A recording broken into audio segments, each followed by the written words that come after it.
to stay there. Yes. So this is the last we can say about it. Yes, I that's mean, it. It's, no stories. I got special, when I told my Vegas stories over the summer, I got special dispensation from the Pope.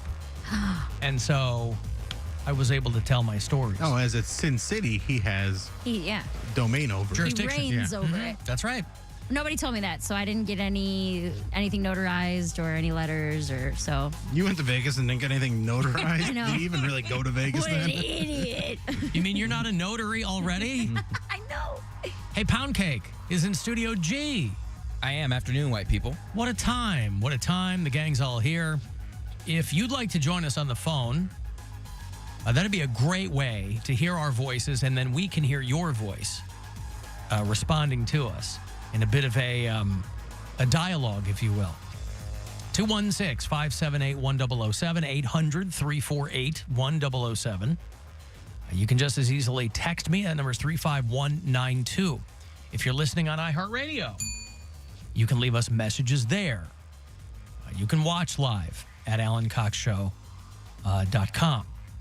So, okay, Mary was in Vegas, big comedy festival out there. Yes. And I imagine it was your first time in Las Vegas. It was. Which is, given your predilection for gambling, blows my mind. Yes. That you had never been out there before. I think it had scared me before, where I was like, I don't have a reason to go out there except to ruin my life and spend all my money. Well, and you discovered very quickly that they never want you to stop gambling. Dude. So when you get off the plane, there's slot machines at the airport, and it's, like you step off the jet bridge and you're surrounded by slot machines. And I don't know. It was the best word to describe this experience was overwhelming. Like in every sense, like emotionally, physically, mentally, sensory, like everything happening all day long, nonstop is very, very overwhelming. Because you don't get that here. You know what I mean? What? All right. It depends on where you live. Berea. We are in downtown Cleveland, where it's a sensory overload 24/7. I don't know about I all don't know that. about 24/7, but It's a sensory overload 17/4. Okay, that's closer. That's closer. Yeah, no, there was a lot happening at all times of the day. And I had nosebleeds from all the cigarette smoke, and there was an old... Oh, that's the word. That's one thing I couldn't believe always... that's what it was. That's one thing that I always forget about Vegas is that they let people can smoke inside. I thought you had been I thought you had been in casinos in Michigan. You can still smoke there. Yes, but I wasn't in them for 5 straight days. Gotcha. And then also a comedy festival where everyone was smoking everywhere the entire time. I mean, I don't smoke. Gotcha. There was one morning... You should have started. I should have started smoking? One in Rome. New addiction. I don't need that one. That one's gross. Ronnie, Bobby, Ricky, and Mike. What's one that's not gross? An addiction that's not gross? The gym? They can get gross. Yeah, I guess that's true. Poundcake has a gym addiction. Where do you go? Orange Theory Fitness. Shouldn't do that. I don't think they're paying him anymore. Anywho, so it was smoky nonstop. Yes, there was one morning where I had a crazy... Are we going to jump into stories right away, or should I wait? Well, I want to know if anybody stepped to you and tried to Well, give you a hard time. So nobody stepped to me and tried to give If me they a could hard time. smell the novice on you. As soon as I walked into the casino, they tried to sell me a timeshare, and it almost worked. I swear to God, I had both my bags with me, and there was a guy with from the Hilton who was like, "Come over here, $200. I can get you a 7-night stay." And I'm like, "Oh my God, okay." Like, It's a free spaghetti dinner. Dude. They saw her coming, boy. They did. I said no. I was like, I gotta go. At least let me get to my room. You were like a little babe in the woods. I was. Yeah. The one morning I went to go have breakfast, and I wanted a very simple breakfast sandwich. I just wanted like a croissant, ham, egg, and cheese croissant. That's all I wanted. I walked around for like 15 minutes, couldn't find one. I'm sweaty, I'm hot, I'm getting increasingly hungry and increasingly aggravated. So I finally just pick a place and sit down at the bar. Now, I'm sorry, where did you stay? I stayed at the Golden Nugget. Okay, you were up on Fremont Street. In Old Vegas. Downtown So, Vegas, yep. I'm hot, I'm sweaty. I asked the bartender for a water. I chugged the water, asked for another water. This old man sits down next to me. And he goes, "Hey, do you mind if I sit here?" I was like, "Nah." And he goes, "Okay, you going to get some breakfast?" I was like, "Yeah, I just can't really decide what I want to eat." So then I chugged my second water, and I went to get up, and I was like, "Oh, I don't think I'm going to have anything." And he was like, "How about this? How about you get whatever you want, and I'll pay for it?" I kind of looked at him and I was like, why would you do that? And he goes, because I'm filthy rich and very generous. And I was like, okay, it's Vegas. You got the filthy part right, sir. Well, I was like, it's Vegas. This guy might be some kind of a high roll. He was dirty. Like he just looked like an old man, you know? So we're sitting there and we're talking, and I was like, I don't know what I want. I might get the tacos, blah, blah. I might get the steak and eggs. He goes, get the most expensive thing, honey. Eat whatever you can. Then he goes, he's trying to fatten you up like Buffalo Bob. Bill. He goes, get whatever you want because you might not eat for 3 or 4 more days. Yeah, because you're going to be on the inside of my storage container. Well, that's what I was like. Bound and gagged. He's going to coke you up. Yep. I was like, is he going to steal me? What does he mean by this? And I looked at him. I said, what do you mean by that? And he goes, aren't you one of them streets people? Streets people? Like an escort, a prostitute? He thought I was homeless. No, I had on athletic shorts and a hoodie. There's no way he thought I was an escort. I had no makeup. I was sweaty from walking around all day. He just watched me chug 2 waters and say I didn't want to eat anything. He was looking for the girld experience. Dude, I was like... Fremont Street is a different vibe than the Strip. Crazy. Yeah. So I asked him, I looked at him, he said, aren't you one of them streets people? I said, are you asking me if I'm homeless? And he goes, I don't know. And I was like, no, I have a job and a house and a boyfriend and a stepkid. Like, I don't. And he goes, this is what I mean about looking good when you go out. I don't know how many times I have to say it's one thing to go out like that in Berea. That's what my friend said. He goes, you don't look homeless, but you look like you're from Cleveland. And I was like, what the hell does that mean? That means you were wearing basketball shorts and a hoodie. And a The Land shirt. I just went out to find a breakfast sandwich. That's all. My whole mission was to just get some food, okay? A $35 breakfast sandwich was all I was looking for. So after that, I was like, screw you. I am getting the $35 steak and eggs after this. Now I am going to eat like I'm homeless, and I'm getting something to go. So the more we sat there and talked, the more this guy got like increasingly creepier and creepier. And he was telling me How old would you say the guy was? He had to be in his 70s. Gotcha. And he was saying he's an oil mogul from Dallas, Texas. Liar. And, he gave me his name and I couldn't find anything on him. Did he have a big 10-gallon hat on? No, he had just like a ratty old Cowboys hat. So he got that quiet money. That's what it looked like. And the bartenders knew him.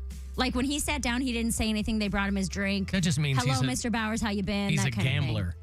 So, or he probably paid them to say that. Like, well, no, he's probably in the casino all the time, and they know him. So he said he was in town for business. He said he didn't really gamble because I asked him. I said, you gonna play anything? He said, no, da, da. But the more we talked, the more he started telling me about how he has this mansion in Dallas and his wife has one wing and they're not divorced because he doesn't want to give her half his money. He's laying the groundwork. So then he's like, I've had mistresses my whole life, and he starts showing me his mistresses on his phone, and they're like strippers. Yeah. And I'm like, no, like you're a sucker. I didn't say this to him, but I'm like, if you do have the money you say you do, which there's no reason for me to believe that you don't, these hot 22-year-old plastic surgery girls are taking you for a run, man. Like, but he said they're mistresses, not girlfriends. Yeah. Well, he said mistresses and girlfriends, but he was talking about like how good he was at oral, like dude, it was disgusting. And I was like, all right, like relax, you know. And he's going on, and then like, you mean oral dissertations, maybe, sir? Because you're not luring me in with your stories. At one point, I'm finishing up my breakfast, and he's already had like 3 drinks at this point. Did you eat it as messily as possible to throw him off the scent? He already thought I was homeless. What the hell's the difference? I guess you weren't going to go down from there. You made a creep actually be like a normal guy. Like, dude. I'm helping a streetwalker. Right. Or he was going to take me because he thought no one would ask questions. Yeah. You know? Lot lizard. So at one point, I'm finishing up my breakfast. I'm like, I got to get away from this guy. And he starts talking about his mistresses and how good he is. And he goes, this one time I was showing this girl at a strip club what I can do in the back room. And she begged me to teach her boyfriend to do the things I did to her. And then he puts like Lenny Dykstra. He like puts his hand on my shoulder and he goes, do you think I could touch you well? And I was like, I was like, I'm sorry, but this is too much. I appreciate the breakfast. And he's like, you should have been like, well, are you in the feet? Right. Well. But he said it like in that creepy old, do you think I could touch you well? I was like, what? Stop. It's not worth the steak steak. It's not worth the steak. It's not worth the steak. But Put away your Put steak, that on sir. the Your list. breakfast, though? huh? He did pay for your Yeah, breakfast? he though? paid for my breakfast, and he was like, "Oh, come on," and I was like, "Nah, man, I'm sorry, I gotta go. Like, I'm not homeless. I don't have to get back out to my hobo circle that they have out on Fremont Street." You want to But scramble your eggs. dude, but yeah, so it started off. It was just such a while. We probably sat there for a half hour, 45 minutes. So But from why were you wearing a hoodie in Vegas, by the way? it was only like 65 degrees. Oh, it was. It was very early in the morning. No, it was like 9. 9 in the morning was only 65? It only got up to like 72. The Wow. one day. I guess I was there in July. I What was is it, there in 113? July, too, yeah. Okay. The one day it was like 94. Thursday, the first day I was there, it was really hot. And then every other day it was really pleasant. It was like mid 70s was the high. But yeah, so Just like that guy. I was like in this 45-minute span, you went from let me help a homeless girl to do you think I can touch you nice? It was well, just touch you well. It was just too much. It was too much to handle. Like the old Howard Jones song. Touch you well. Wow. Yeah, so that was What a whirlwind of emotion and hunger. I did satiate the hunger. Yeah. I wonder if he did as well. Right.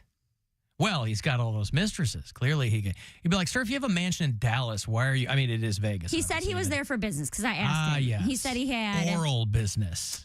He said he had a couple of business meetings. This was, I think, Saturday. He's just a good Samaritan. Yeah, he's doing Just trying to be Lord's nice, work. Yep. filthy rich, and very generous. And then after he said all the creepy, touchy stuff, then I remembered at the beginning when he's like, "I'm filthy rich and very generous." I was like, "Oh, that's what you meant." Like, bad, yeah, open mouth. If he was that generous, he would help those families. I remember walking down Fremont Street because I stayed right across the street from where you were, and they have those families inside the little panhandle Yeah. circles. Hobo circles. And I'm like, bro, those kids do not want to be there. They are being forced against their will, but they know if they don't work, they're not going to eat tonight. So they're in there singing a sad song. Oh, yeah, you don't work, you don't eat. Yeah, but that guy's generosity was in a very Very specific. specific. I know. Yeah. I know. So after you gifted him 2 tickets to your show, then what?